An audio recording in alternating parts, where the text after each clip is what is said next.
This part is more about building strong, viable partnerships, sustainable partnerships that create win-win solutions for both institutions engaging in the partnerships. And the most successful partnerships are where there is clarity of both values and alignment in terms of business goals that then helps create successful outcomes.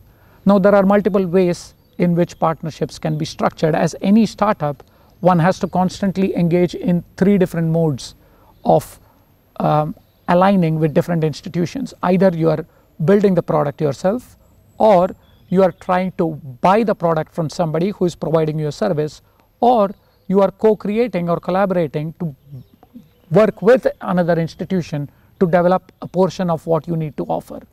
Either one of those are good.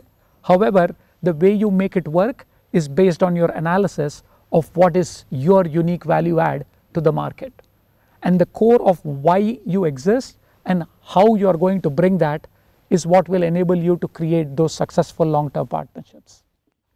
There are always organizations that can go in for a transactional approach, and the most sustainables are one where it is a genuine win-win, where the sum of the two is literally creating something greater than the sum of the parts, where the partner clearly sees that by aligning with us, they are also able to either break into a new market or introduce a new product, or both, thereby creating a situation where we are both better off by entering into the partnership. I would say anything else would tend towards the more parasitic end of a partnership agreement, which is by inherently not sustainable. So my example of a win-win was when I was trying to expand the Saving for Change program, and one of the things I realized was I had created an oral record keeping system, which you can look at it as a technological product, and however I needed to introduce it into the villages. And so my distribution channel was a number of different nonprofits who had the prior legitimacy as well as the ability to get into the villages, thereby providing for a win-win partnership.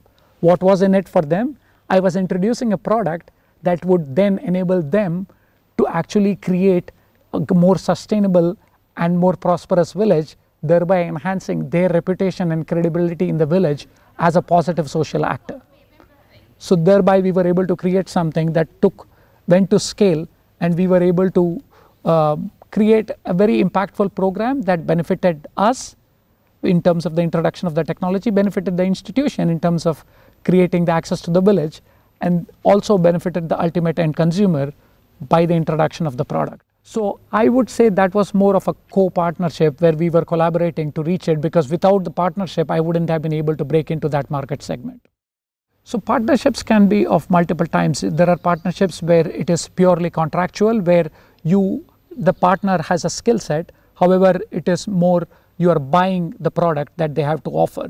The second type of partnership is where you have something mutually beneficial and you are trying to co-create on it, so you literally share in the intellectual capital and also the IP that the intellectual property that comes out of the product that you build, which is helpful in the long run because you are both better because you bring something unique in terms of the product, and that is what enables the product to be more powerful and thereby more disruptive.